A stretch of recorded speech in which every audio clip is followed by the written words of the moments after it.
सिलसिला चल रहा है हजरत इब्न मंसूर हल्लाज का। समरी का बयान चल रहा था। बिन्त समरी ने जो इल्जामात लगाए, हामिद बिन अब्बास बिन्त समरी को मजबूर करता रहा कि वो अपने हाफजे पर जोर देकर ऐसा कोई वाकया बयान करे जिससे हल्लाज का कुफर साबित होता हो।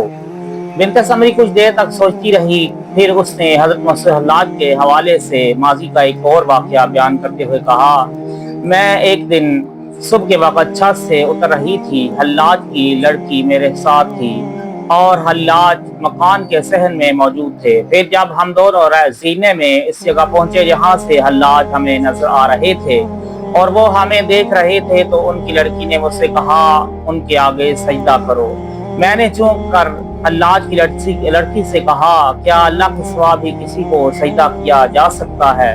मेरी बात हल्लाज ने सुन ली और मुझे मुखातिब करते हुए कहा, हाँ, आसमान में भी माबूद है और जमीन में भी माबूद है। अल्लाह वहदहू के सिवा कोई माबूद नहीं। उसके बाद पता नहीं चलता कि बिन्त समरी ने हजरत मंसूर हल्लाज को सजदा किया या नहीं किया। अलबत्ता उलमाए किराम ने इस वाक़े की तशरीह करते हुए लिखा है कि अगर हजरत मंसूर हल्लाज के कौल में ला इलाहा इल्लल्लाह वहदहू ना होता तो वाकई ये कलमा कुफर था, मगर आखिरी जुमले ने मजबूर कर दिया है कि उनके पहले जुमले को भी तौहीद पर महमूल किया जाए। यहाँ सजदे से मुराद सजदा ताज़ीमी है, जो उलमा के दरमियान एक मुतनाज़ा मसला है। अगर हजरत मंसूर हल्लाज ने बिन्त समरी को सजदा ताज़ीमी का हुक्म दिया तो ये उनकी इल्मी और फ़िक़ही गलती थी, इससे उन पर कुफर लाज़िम नहीं आता। वो अलल ऐलान कहते थे कि अल्लाह वहदहू ला शरीक है और उसके सिवा कोई माबूद नहीं।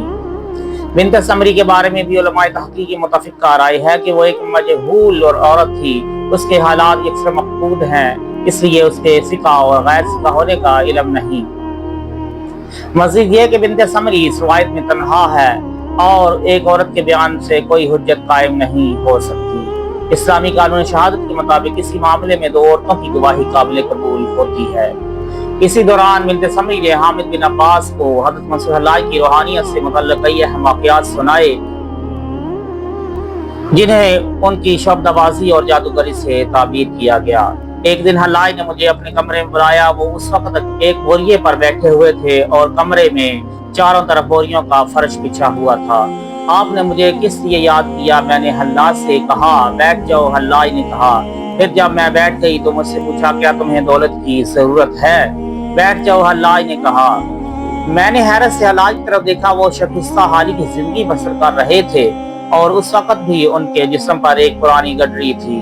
फिर ऐसा मुफलिस व गरीब शख्स किसी को दौलत किस तरह दे सकता है? मैंने इसी के मतलब सोच रही थी कि हल्लाज दोबारा मुझे मुखातिब करके कहा, तुम अपनी जरूरत का इजहार करो, ये मत सोचो कि एक मखलूकुल हाल फकीर तुम्हें क्या दे सकता है। मैं एक बार फिर शदीद हैरत में मुब्तला हो गई। हल्लाज ने मेरे ख्यालात पढ़ लिए थे। दौलत की जरूरत किसे नहीं होती, मैंने झिझकते हुए कहा, अगरचा उन्होंने मेरे दिल का हाल जान लिया था, लेकिन फिर भी मुझे ये उम्मीद नहीं थी कि वो मेरी ख्वाहिश पूरी कर सकेंगे।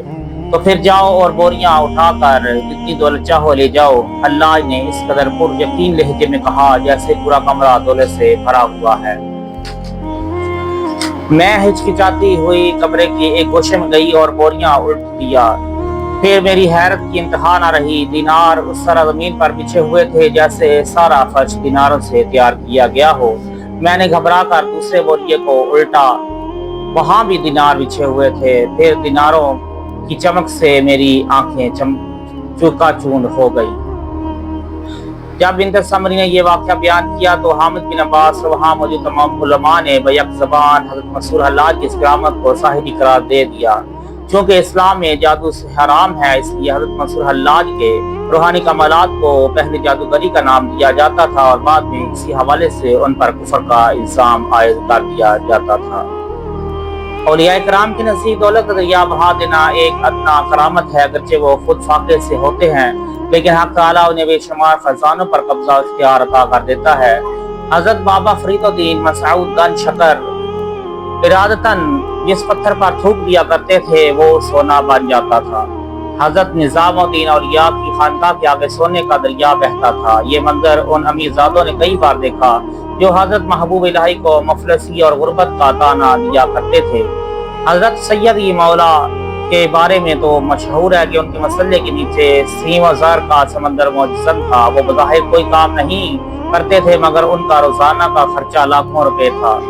سیدی مولا رحمۃ اللہ علیہ سید سلطان جلال الدین خلجی کے دور میں حکومت میں گزرے ہیں اور ان کی یہ کرامت تاریخ ہندوستان کا ایک روشن اور ناقابل فراموش باب ہے۔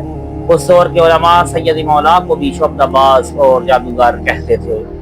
بعض علماء نے اس معاملے میں احتیاط برتی اور سیدی مولا کو جادوگر کہنے کے بجائے کیمیاگر قرار دیا۔ علماء کی استماعت کی نظر میں سیدی مولا سونا بنانے کا ہنر جانتے تھے، اس لیے لاکھوں روپے روزانہ خیرات کیا کرتے تھے۔